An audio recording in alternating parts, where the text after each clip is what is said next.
ಸ್ವಲ್ಪ ಹೊತ್ತಲ್ಲೇ ಅತ್ತೆ ಬರ್ತಾರೆ. ಶ್ಯಾಮ ಏನ್ ಮಾಡ್ತಿದ್ದಾಳೆ ಅಂತ ಗೊತ್ತಾಗತ್ತೆ. ಹೌದು, ಗೊತ್ತಾಗತ್ತೆ. ಫ್ಯಾಕ್ಟ್ರಿಗೆ ಅಂತ ಬಂದಿರೋ ಶ್ಯಾಮ ಇಲ್ಲಿಲ್ಲ ಅಂತಂದ್ರೆ ಒಂದ್ ವೇಳೆ ಅವಳೇ ಕೃಷ್ಣ ತುಳಸಿ ಆಗಿ FM ಸ್ಟೇಷನ್ಗೆ ಹೋಗ್ತಾಳ. ಅತ್ತಿಗೆ ಬಂದ್ರೆ ಅದೆಲ್ಲ ಗೊತ್ತಾಗತ್ತೆ.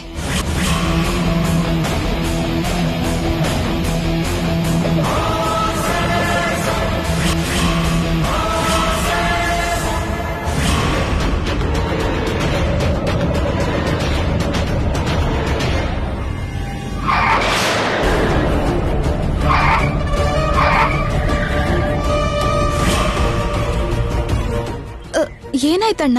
ಚೆಕ್ ಮಾಡ್ತೀನಿ ಮೇಡಮ್.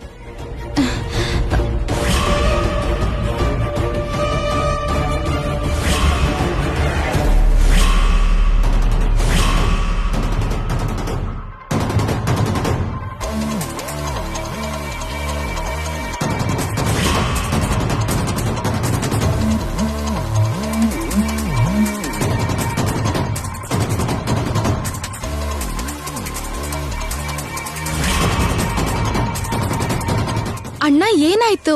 ಆಟೋ ಏನೋ ಪ್ರಾಬ್ಲಮ್ ಆಗಿದೆ ಮೇಡಮ್, ನೀವು ಬೇರೆ ಆಟೋದಲ್ಲಿ ಹೋಗಿ.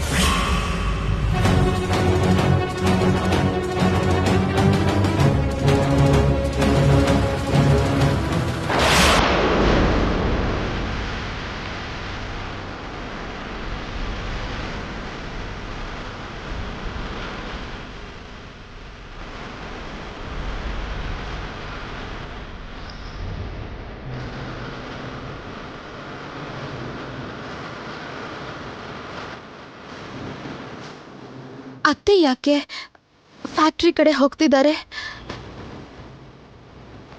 ಅಂದ್ರೆ ಐಶ್ವರ್ಯ ಅಕ್ಕ ನಾನು ಫ್ಯಾಕ್ಟ್ರಿಯಲ್ಲಿಲ್ಲ ಅಂತ ಅತ್ತೆನ ಫ್ಯಾಕ್ಟ್ರಿ ಕರ್ಸಿದ್ಲಾ? ಇನ್ನೊಂದು 5 ನಿಮಿಷದಲ್ಲಿ ಅತ್ತೆ ಬಂದ್ಬಿಡ್ತಾರೆ. ಹೌದು ಹೌದು, ಇನ್ನೊಂದ್ 5 ನಿಮಿಷದಲ್ಲಿ ಶ್ಯಾಮ ಬಣ್ಣನು ಬಯಲಾಗತ್ತೆ. ಈ ಟೈಮ್ಗೆ ಒಂದು ಆಟೋ ಕೂಡ ಸಿಗ್ತಿಲ್ವಲ್ಲ, ನಡ್ಕೊಂಡು ಹೋಗೋದೇ ಒಳ್ಳೇದು.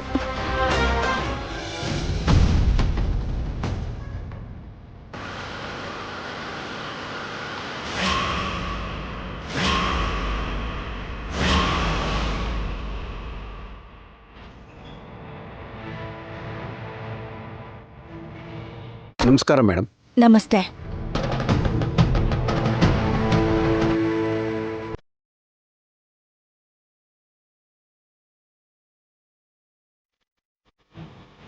ಬನ್ನಿ ಅತ್ತೆ ಬನ್ನಿ. ಶ್ಯಾಮ ಫ್ಯಾಕ್ಟ್ರಿಗಂತ ಬಂದು ಎಲ್ಗೋ ಹೋಗಿದ್ದಾಳೆ ಅತ್ತೆ. ಹೀಗೆ ಯಾರಿಗೂ ಹೇಳ್ದೆ ಕೇಳ್ದೆ ಕಳ್ಳತನದಿಂದ ಎಲ್ಲಿಗೆ ಹೋಗಿರ್ಬೋದು ಶ್ಯಾಮ? ಕಳ್ರ ಬುದ್ಧಿ ಇರೋರೆ, ಕಳ್ರ ಕೆಲ್ಸ ಮಾಡೋರೆ ಹೀಗೆ ಸುಳ್ಳು ಹೇಳಿ ಹೋಗೋದು. ಬನ್ನಿ ಅತ್ತೆ, ನೀವೇ ನೋಡಿ. ಬನ್ನಿ.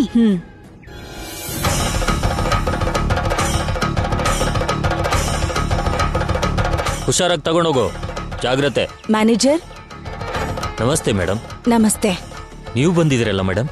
ಏನಿಲ್ಲ, ಸುಮ್ನೆ ಬಂದ್ವಿ. ನಮ್ ಚಿಕ್ಕ ಸೊಸೆ ನೋಡಿದ್ರಾ? ಮಾರ್ನಿಂಗ್ ನೋಡಿದ್ದೀನಿ ಮೇಡಮ್. ಮಾರ್ನಿಂಗ್ ಅಲ್ಲ, ಈಗ ನೋಡಿದ್ರಾ? ಇಲ್ಲ ಮೇಡಮ್, ಈಗ ಎಲ್ಲೂ ನೋಡಿಲ್ಲ. ಅಂದ್ರೆ ಒಳಗಡೆ ವರ್ಕ್ ಮಾಡ್ತಿದ್ದಾರಲ್ಲ, ಎಲ್ಲೋ ಇರ್ತಾರೆ ಮೇಡಮ್. ಸರಿ, ಬನ್ನಿ ನೋಡೋಣ. ಆಯ್ತು ಮೇಡಮ್.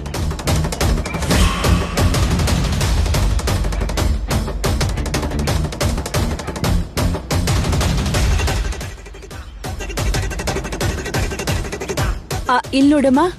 ನಮಸ್ತೆ ಮೇಡಮ್. ನಮ್ ಶ್ಯಾಮ ಎಲ್ಲಿದ್ದಾಳೆ ಅಂತ ಗೊತ್ತಾ? ಗೊತ್ತಿಲ್ಲ ಮೇಡಮ್. ಸರಿ, ನೀನ್ ಹೋಗು.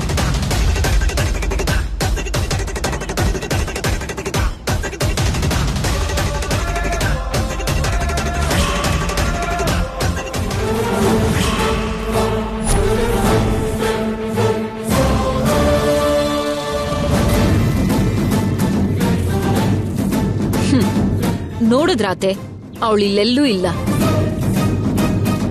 ಬಿ ಬ್ಲಾಕ್ ಅಲ್ಲಿ ನೋಡೋಣ, ಬನ್ನಿ.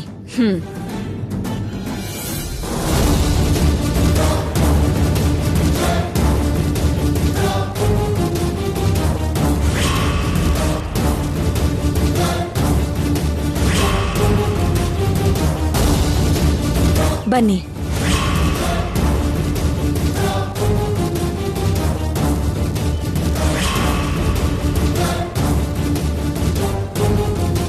ಏನಮ್ಮ? ನಮಸ್ತೆ ಮೇಡಮ್.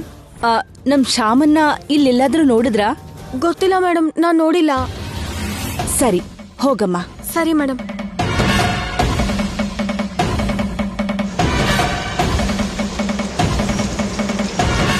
ಇಲ್ಲಿ ನೋಡಮ್ಮ.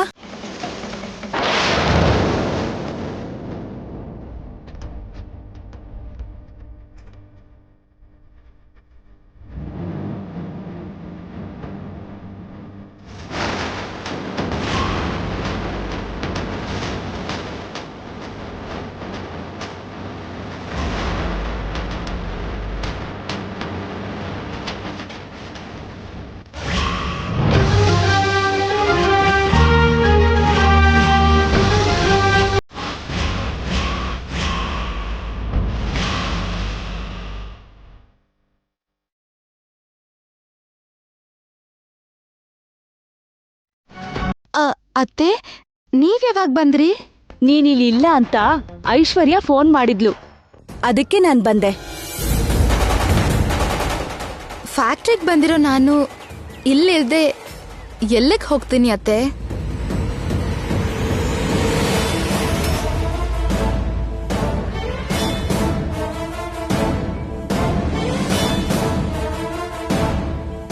ಆಗ್ಲೇ ನಾವಿಲ್ಲಿಗ್ ಬಂದಾಗ ನೀನಿಲ್ಲಿರ್ಲಿಲ್ಲ. ಅಲ್ಲಿ ಖಾರ ಕಲ್ಸ್ತಿದ್ದಾಗ ಅಲ್ಲಿ ಹೋಗಿದ್ದೆ. ಆಗ ನೀವು ಬಂದಿರ್ಬೇಕು.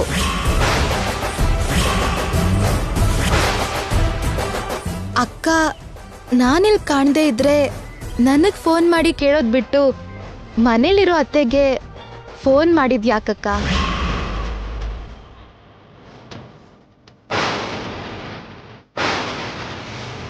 ಪಾಪ, ಅತ್ತೆಗೆ ಟೆನ್ಷನ್ ಕೊಡೋದು ಯಾಕಕ್ಕ? ನಿಜಾನೇ ಐಶ್ವರ್ಯ, ಅವಳು ಕಾಣ್ದೇ ಇದ್ರೆ ಅವಳಿಗೆ ಫೋನ್ ಮಾಡ್ಬಹುದಲ್ಲ ನೀನು? ನನಗ್ಯಾಕೆ ಫೋನ್ ಮಾಡ್ಕರ್ದೆ?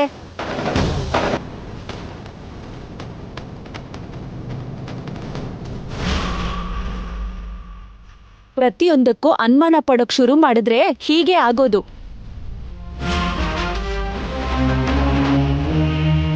ಸ್ವಲ್ಪ ನಿನ್ ಅನುಮಾನದ ಬುದ್ಧಿನ ಬದಲಾಯಿಸ್ಕೊ. ಅಕ್ಕ, ಅನುಮಾನ ದೊಡ್ಡ ರೋಗ ಅಂತಾರೆ. ಅಂತ ರೋಗನ ಆದಷ್ಟು ಬೇಗ ಗುಣ ಮಾಡ್ಕೊಂಡ್ರೆ ಒಳ್ಳೇದು. ಸರಿ ಬಿಡು, ಎಲ್ರೂ ಬುದ್ಧಿ ಹೇಳೋರೆ. ಬನ್ನಿ.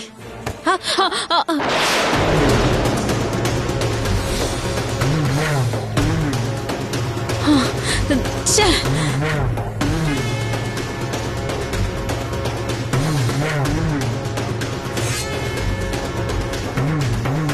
ಛೆ! ಏಯ್, ಕಣ್ಣೇನ್ ನೆತ್ತಿಯಲ್ಲಿದ್ಯಾ? ಬರ್ತಿರೋದ್ ಕಾಣಿಸ್ತಿಲ್ವಾ?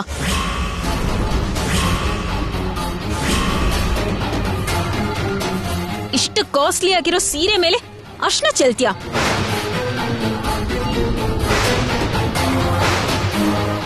ಗಮನ ಸ್ವಲ್ಪ ಇಲ್ಲೇ ಇಟ್ಕೊಂಡ್ ಕೆಲ್ಸ ಮಾಡು, ಇಲ್ಲ ಅಂದ್ರೆ ನಿಲ್ಸಿ.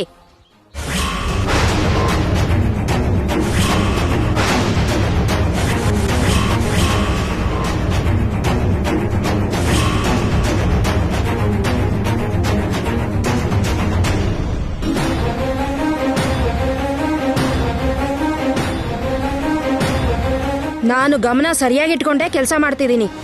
ನೀವೇ ನೋಡ್ಕೊಳ್ಳದೆ ಈ ಕಡೆ ತಿರುಗಿದ್ದು.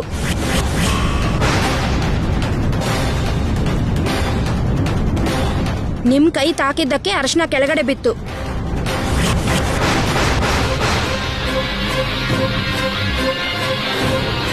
ತಪ್ಪು ನೀವ್ ಮಾಡಿ ನನ್ನನ್ನೇ ಹೊಡೆಯೋದಿಕ್ ಕೈ ಎತ್ತುತ್ತಾ ಇದ್ದೀರಲ್ಲ? ಏನ್ ಬೊಗಳ್ತಿದ್ಯಾ?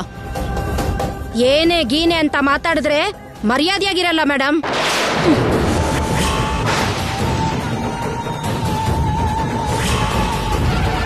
ನಾವು ಕೂಲಿ ಅವರೇ ಆದ್ರೂ ಮರ್ಯಾದೆ ಇಲ್ದೇ ಇರೋರಲ್ಲ ಮೇಡಮ್. ಫ್ಯಾಕ್ಟ್ರಿ ಓನರ್ ನಾನು, ನನಗೆ ಎದುರು ಮಾತಾಡ್ತೀಯಾ? ನಿನಗಿಷ್ಟ ಬಂದ ಹಾಗೆ ಮಾತಾಡ್ತಿದ್ರೆ ತೆಗೆದು ಹಾಕ್ತೀನಿ.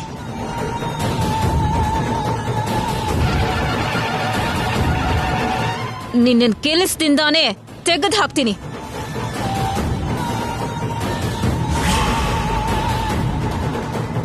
ಸ್ಪಾಟ್ ಸ್ಪಾಟ್ ಅಲ್ಲೇ ತೆಗ್ದು ಹಾಕ್ತೀನಿ, ಕೆಲಸದಿಂದ ತೆಗ್ದು ಹಾಕ್ತೀನಿ. ತೆಗೀರಿ ನೋಡೋಣ. ಹೇಗ್ ತೆಗಿತೀರೋ ತೆಗೀರಿ ನೋಡ್ತೀನಿ. ನನ್ ತಪ್ಪೇ ಇಲ್ದೆ ನನ್ ಕೆಲಸದಿಂದ ತೆಗೆದ್ರೆ ನಮ್ ವರ್ಕರ್ಸ್ ಎಲ್ಲರೂ ಸ್ಟ್ರೈಕ್ ಮಾಡ್ತಾರೆ, ನೆನ್ಪಿಟ್ಕೊಳ್ಳಿ ಮೇಡಮ್.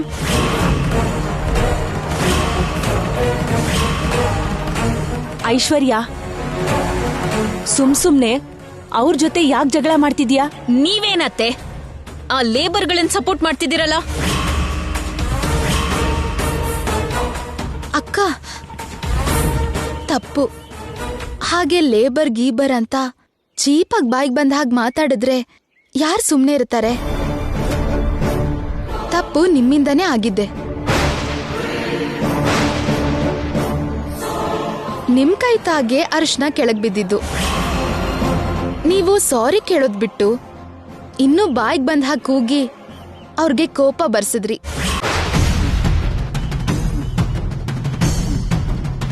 ಅದಕ್ಕೆ ಅವ್ರು ಹಾಗೆ ಮಾತಾಡಿದ್ದು. ಮಾಡಿರೋ ತಪ್ಪಿಗೆ ನೀವ್ ಸಾರಿ ಕೇಳಿದ್ರೆ ಈ ಗಲಾಟೆ ಇಲ್ಲಿಗೆ ಮುಗಿಯತಕ್ಕ.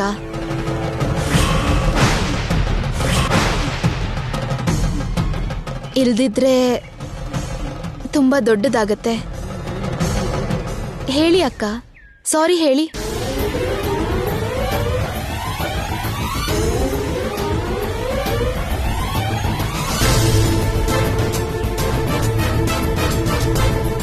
ಐಶ್ವರ್ಯ, ಏನ್ ಯೋಚನೆ ಮಾಡ್ತಿದ್ಯಾ? ಸಾರಿ ಹೇಳು.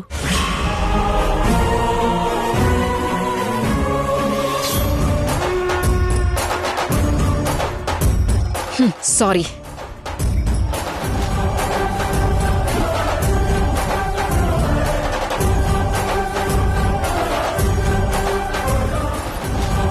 ನೀನ್ ಹೋಗಮ್ಮ.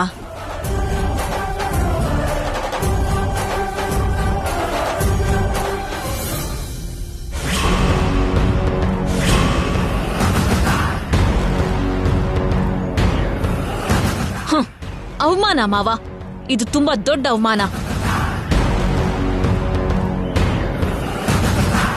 ಆಫ್ಟರ್ ಆಲ್ ನಮ್ ಫ್ಯಾಕ್ಟ್ರಿಯಲ್ಲಿ ಕೆಲಸ ಮಾಡೋ ಕೂಲಿಗೆ ನನ್ನ ಹತ್ರ ಸಾರಿ ಹೇಳ್ಸಿದಾಳೆ ಶ್ಯಾಮ. ಆನಂದ ಗಜಪತಿ ವರ್ಮಾ ಅವರ ಸೊಸೆ ಒಬ್ಬ ಕೂಲಿಗೆ ಸಾರಿ ಹೇಳ್ಬೇಕಾದ ಪರಿಸ್ಥಿತಿ ಬಂತು. ಅದು ಅತ್ತೆ ಕಣ್ಮುಂದೆನೆ.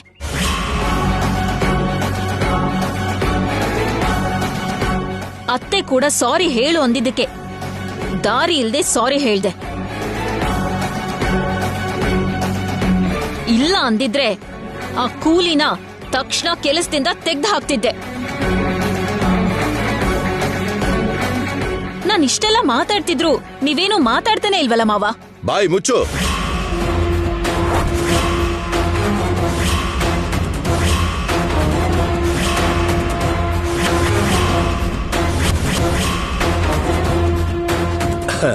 ಅಂತ ನೀನ್ ಮಾತಾಡ್ತಿರುವಾಗ ನಾನ್ ಹಾಗೆ ಹೇಳಿದ್ರೆ ಚೆನ್ನಾಗಿರಲ್ಲಲ್ವಾ?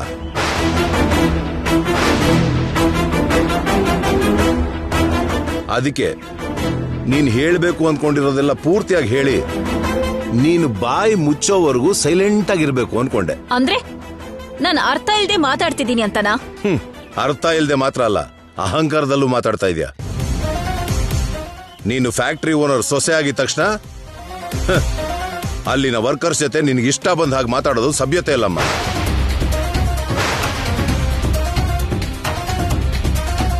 ತಪ್ಪು ನಿನ್ನಲ್ಲಿಟ್ಕೊಂಡು ಅವ್ರ ಮೇಲೆ ತಪ್ಪು ಹೊರಿಸಿ ಅವ್ರನ್ನ ಕೀಳಾಗಿ ನೋಡಿ ಮಾತಾಡೋದು ಸಂಸ್ಕಾರ ಅಲ್ಲಮ್ಮ. ಸಭ್ಯತೆ ಸಂಸ್ಕಾರ ಗೊತ್ತಿರೋ ಹೊತ್ತಿಗೆ ನಿಮ್ಮ ಅತ್ತೆ ಮತ್ತೆ ಶ್ಯಾಮ ಆ ವರ್ಕರ್ಸ್ಗೆ ನಿನ್ ಕೈಯಲ್ಲಿ ಸಾರಿ ಹೇಳಿಸ್ತರು.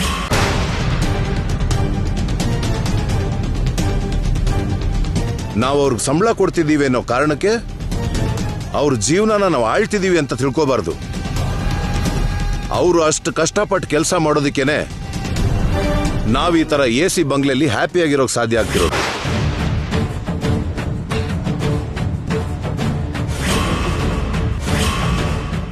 ನಮ್ ಸಂತೋಷಕ್ಕೆ ಕಾರಣ ಆಗಿರೋ ವರ್ಕರ್ಸ್ನ ಆದಷ್ಟು ನಾವು ಸಂತೋಷವಾಗಿ ಇಡೋಕ್ ನೋಡ್ಬೇಕೇ ಹೊರತು ನಿಂತರ ಬಾಯಿಗೆ ಬಂದಾಗ ಅಂದು ಅವ್ರ ಕಷ್ಟ ಕೊಡಬಾರ್ದು.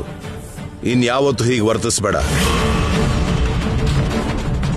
ನಿನ್ ನಡವಳಿಕೆ ಬದಲಾಗದೆ ಇದ್ರೆ, ಮನುಷ್ಯರನ್ನ ಮನುಷ್ಯರ ತರ ನೋಡದೆ ಇದ್ರೆ ನೀನೇ ಜನರಿಂದ ದೂರ ಆಗ್ಬಿಡ್ತೀಯ.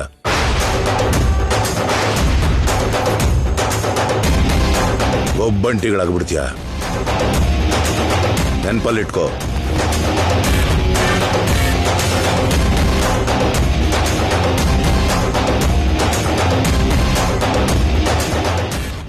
ನನ್ನನ್ನು ಒಂಟಿಯಾಗಿ ಮಾಡಿ ಎಲ್ರೂ ಹೊರಗೆ ಹೋಗ್ತಿದ್ದೀರಾ ಅಲ್ವಾ? ಮಾಡ್ತೀನಿ. ನಿಮ್ಮೆಲ್ಲರಿಗೂ ಹೇಗೆ ಉತ್ತರ ಕೊಡ್ಬೇಕೋ ಹಾಗೆ ಕೊಡ್ತೀನಿ.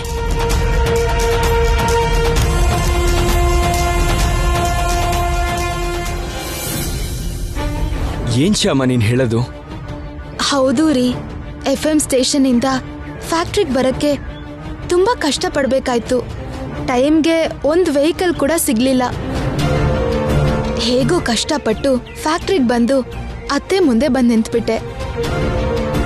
ನಾನ್ ಬರೋದ್ ಸ್ವಲ್ಪ ಲೇಟ್ ಆಗಿದ್ರು ಅತ್ತೆಗೆ ನನ್ ಮೇಲೆ ಅನುಮಾನ ಬರ್ತಿತ್ತು. ತುಂಬಾ ದೊಡ್ಡ ಅಪಾಯನೇ ಕಳೀತು ಶ್ಯಾಮ. ನೀನ್ ತುಂಬಾ ಅದೃಷ್ಟವಂತೆ. ನಿನ್ ಮಮ್ಮಿಗೆ ಹೇಳ್ದಂಗೆ ಫ್ಯಾಕ್ಟ್ರಿಯಿಂದ ಎಲ್ಲೋ ಹೋದೆ ಅನ್ನೋ ವಿಷಯ ಮಮ್ಮಿಗೆ ಗೊತ್ತಾದ್ರೆ ತುಂಬಾ ದೊಡ್ಡ ಗಲಾಟೆ ಆಗ್ತಿತ್ತು. ನಾಳೆಯಿಂದ ನೀನ್ ಫ್ಯಾಕ್ಟ್ರಿಗೆ ಹೋಗ್ಬೇಡ ಅಂತಿದ್ರು. ಆಗ ನೀನ್ ಜಾಬ್ ಕೂಡ ಬಿಡ್ಬೇಕಾದ ಪರಿಸ್ಥಿತಿ ಬರ್ತಿತ್ತು. ಅಂಥದ್ದೇನೂ ಆಗ್ದಂಗೆ ಸಮಯಕ್ಕಲ್ಲಿಗೆ ಹೋಗಿ ಮಮ್ಮಿಗೆ ಯಾವ ಅನುಮಾನ ಬರ್ದಿದ್ದ ಹಾಗೆ ಮಾಡಿದ್ಯಾ. ಎಲ್ಲ ನಿನ್ ಕೃಷ್ಣನ್ ದಯೆ. ಕೃಷ್ಣನ್ ದಯೆ ಜೊತೆಗೆ ನಿಮ್ ಸಹಕಾರನೂ ನನ್ಗಿರೋದ್ರಿಂದ ಇಷ್ಟು ದಿನಾನು ಕೃಷ್ಣ ತುಳಸಿ ಬಗ್ಗೆ ಯಾರಿಗೂ ಗೊತ್ತಾಗ್ದೆ, ಯಾರಿಗೂ ಅನುಮಾನ ಬರ್ದಿದ್ದ ಹಾಗೆ ಇರೋಕಾಯ್ತು. ಆದ್ರೆ ಕೃಷ್ಣ ತುಳಸಿ ಆಗಿ ಈ RJ ಕೆಲ್ಸ ಒಂದ್ ರೀತಿ ನನ್ಗೆ ಕತ್ತಿ ಮೇಲೆ ನಡೆಯೋ ತರ ಆಗಿದೆ ರೀ. ಯಾವ ಕ್ಷಣದಲ್ಲಿ ಏನಾಗ್ಬಿಡತ್ತೆ ಅನ್ನೋ ಭಯ ಪ್ರತಿ ಕ್ಷಣ ಕಾಡ್ತಾನೆ ಇದೆ. ಶ್ಯಾಮ, ಹೆದರ್ಕೋಬೇಡ, ಭಯ ಪಡಬೇಡ. ಸಮಸ್ಯೆಗಳು, ಕಷ್ಟಗಳು ನಿನಗೆ ಹೊಸದೇನಲ್ಲ. ನಿನಗೆ ಎದುರಾಗಿರುವಂಥ ಸಮಸ್ಯೆಗಳು ಯಾರಿಗೂ ಎದುರಾಗಿರಲ್ಲ. ನೀನು ಪಟ್ಟಷ್ಟು ಕಷ್ಟನ ಯಾರೂ ಪಟ್ಟಿರಲ್ಲ. ಅದೆಲ್ಲದನ್ನು ಧೈರ್ಯವಾಗಿ ದಾಟ್ಕೊಂಡು ಬಂದಿದ್ಯಾ. ಅದೇ ಥರ ಈ RJ ಜಾಬ್ ಕೂಡ. ಎಷ್ಟು ಸಮಸ್ಯೆ ಎದುರಾದ್ರೂ ದಾಟ್ಕೊಂಡು, ಎಷ್ಟೇ ಕಷ್ಟ ಎದುರಾದ್ರೂ ಫೇಸ್ ಮಾಡಿ ನಿನ್ ಜಾಬ್ನ ನೀನು ಸರಿಯಾಗಿ ಮಾಡ್ಕೊಂಡು ಹೋಗ್ತೀಯ. ನೀನೇ ಕೃಷ್ಣ ತುಳಸಿ ಅಂತ ಮಮ್ಮಿಗೆ ಹೇಳೋ ತನಕನೇ ನಿನಗೆ ಟೆನ್ಷನ್. ಅದಾದ್ಮೇಲೆ ನನಗೂ ಏನ್ ಟೆನ್ಷನ್ ಇಲ್ಲ, ನಿನಗೂ ಏನ್ ಟೆನ್ಷನ್ ಇಲ್ಲ. ಹ್ಯಾಪಿಯಾಗಿ ಜಾಬ್ ಮಾಡ್ಕೋಬಹುದು. ಹೌದು ರೀ, ಆದ್ರೆ ಆ ದಿನ ಯಾವಾಗ ಬರುತ್ತೋ ಏನೋ. ಬರುತ್ತೆ ಶ್ಯಾಮ. ತಾತ ಇಲ್ಲಿಗೆ ಬಂದು ಮಮ್ಮಿ ಭಯನ ಕಳಿಯೋ ದಿನ ಬೇಗನೆ ಬರುತ್ತೆ. ಆ ದಿನಕ್ಕೋಸ್ಕರ ನಾನು ಕಾಯ್ತಾನೆ ಇರ್ತೀನಿ ರೀ. ಶ್ಯಾಮ, ನಾವು ಅರ್ಜೆಂಟಾಗಿ ಹೊರಗಡೆ ಹೋಗ್ಬೇಕು. ಎಲ್ಲಿಗ್ರಿ? ಎಲ್ಲಿ ಅಂತ ಹೇಳ್ದಿದ್ರೆ ಬರಲ್ವಾ? ಛೇಚೆ, ಹಾಗ್ಯಾಕೆ ಹೇಳ್ತೀನಿ ರೀ. ನಿಮ್ ಜೊತೆಗೆ ಕಾಡಿಗೆ ಕರೆದ್ರು ಬರ್ತೀನಿ. ಕಾಡಿ ಕರ್ಕೊಂಡು ಹೋಗೋದಕ್ಕೆ ನಾನೇನ್ ರಾಮ ಅಲ್ಲ. ಹಾಗೆ ಸುತ್ತಾಡ್ಕೊಂಡ್ ಬರೋಣ ಬಾ. ಬಾ. ಸರಿ ರೀ.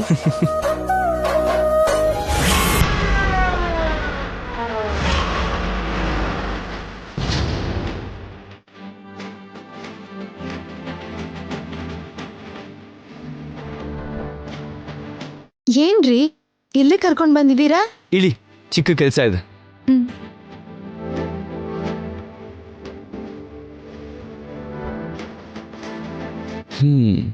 ಚಿಕ್ಕ ಕೆಲ್ಸನಾ?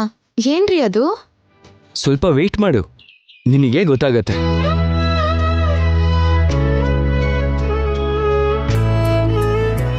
ಇಲ್ಲಿ ಯಾರು ಇಲ್ವಲ್ಲ ರೀ.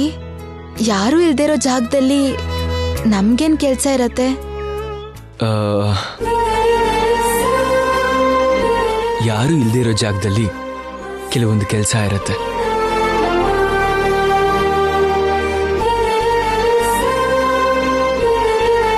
ಏನಾ ಕೆಲ್ಸ? ಯೋಚನೆ ಮಾಡು, ನಿನಗೆ ಗೊತ್ತಾಗತ್ತೆ.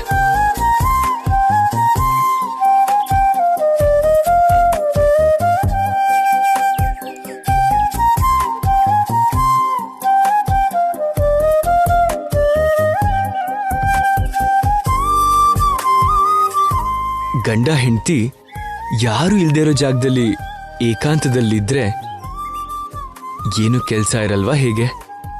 ಅದು ನೀವ್ ಹಾಗೆ ಮಾತಾಡ್ಬೇಡ್ರಿ, ನನಗೆ ನಾಚಿಕೆ ಆಗತ್ತೆ. ಗಂಡ ಹೆಂಡತಿ ಏಕಾಂತದಲ್ಲಿರುವಾಗ ಹಾಗೆ ನಾಚಿಕೆ ಪಡಬಾರ್ದು ಶ್ಯಾಮ.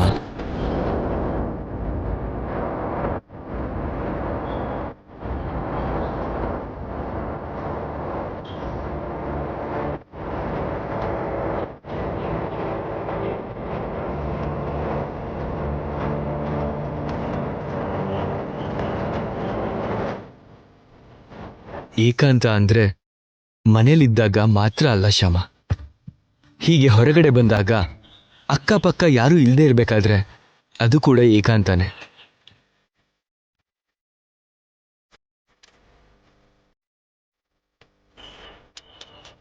ಇಂಥ ಏಕಾಂತವಾದ ಜಾಗಕ್ಕೆ ಬಂದಾಗ, ಇಂಥ ಪ್ರಶಾಂತವಾದ ಜಾಗಕ್ಕೆ ಬಂದಾಗ, ಈ ಥರ ರೊಮ್ಯಾಂಟಿಕ್ ಜಾಗಕ್ಕೆ ಬಂದಾಗ ಯಾವ ಡಿಸ್ಟರ್ಬೆನ್ಸು ಇಲ್ಲದೆ ಹೋದ್ರೆ ಎಷ್ಟು ಚೆನ್ನಾಗಿರುತ್ತೆ ಅಲ್ವಾ?